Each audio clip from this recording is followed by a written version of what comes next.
Arestado ng mga tauhan ng Philippine National Police Criminal Investigation and Detection Group o CIDG ang isang albularyo sa Cavite.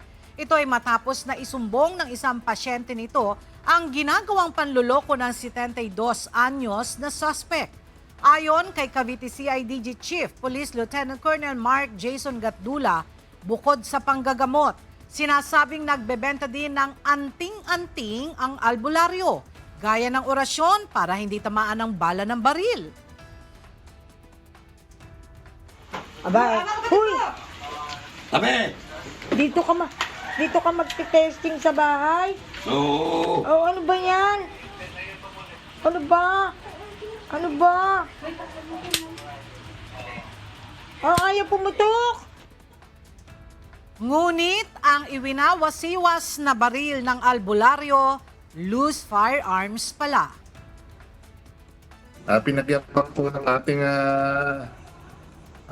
albularyo ang kanyang mga di lisensyadong baril kaya ng caliber 357, 45 at ng 22. Yun po, based doon sa mga impormasyong nakalap natin,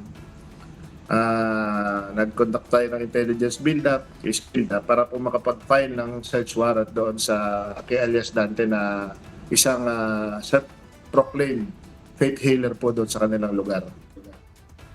Kaya naman inaresto na ito ng mga otoridad. Bukod sa panggagamot, inalok din anya ng albularyo ang mga pasyente nito na sumali sa kanilang grupo na tinatawag na Haring Bakal. Ang albularyo ay nasa kustodiya na ng PNP-CIDG at nasampahan na rin ang kasong paglabag sa Republic Act 10591 o Comprehensive Firearms and Ammunitions Law.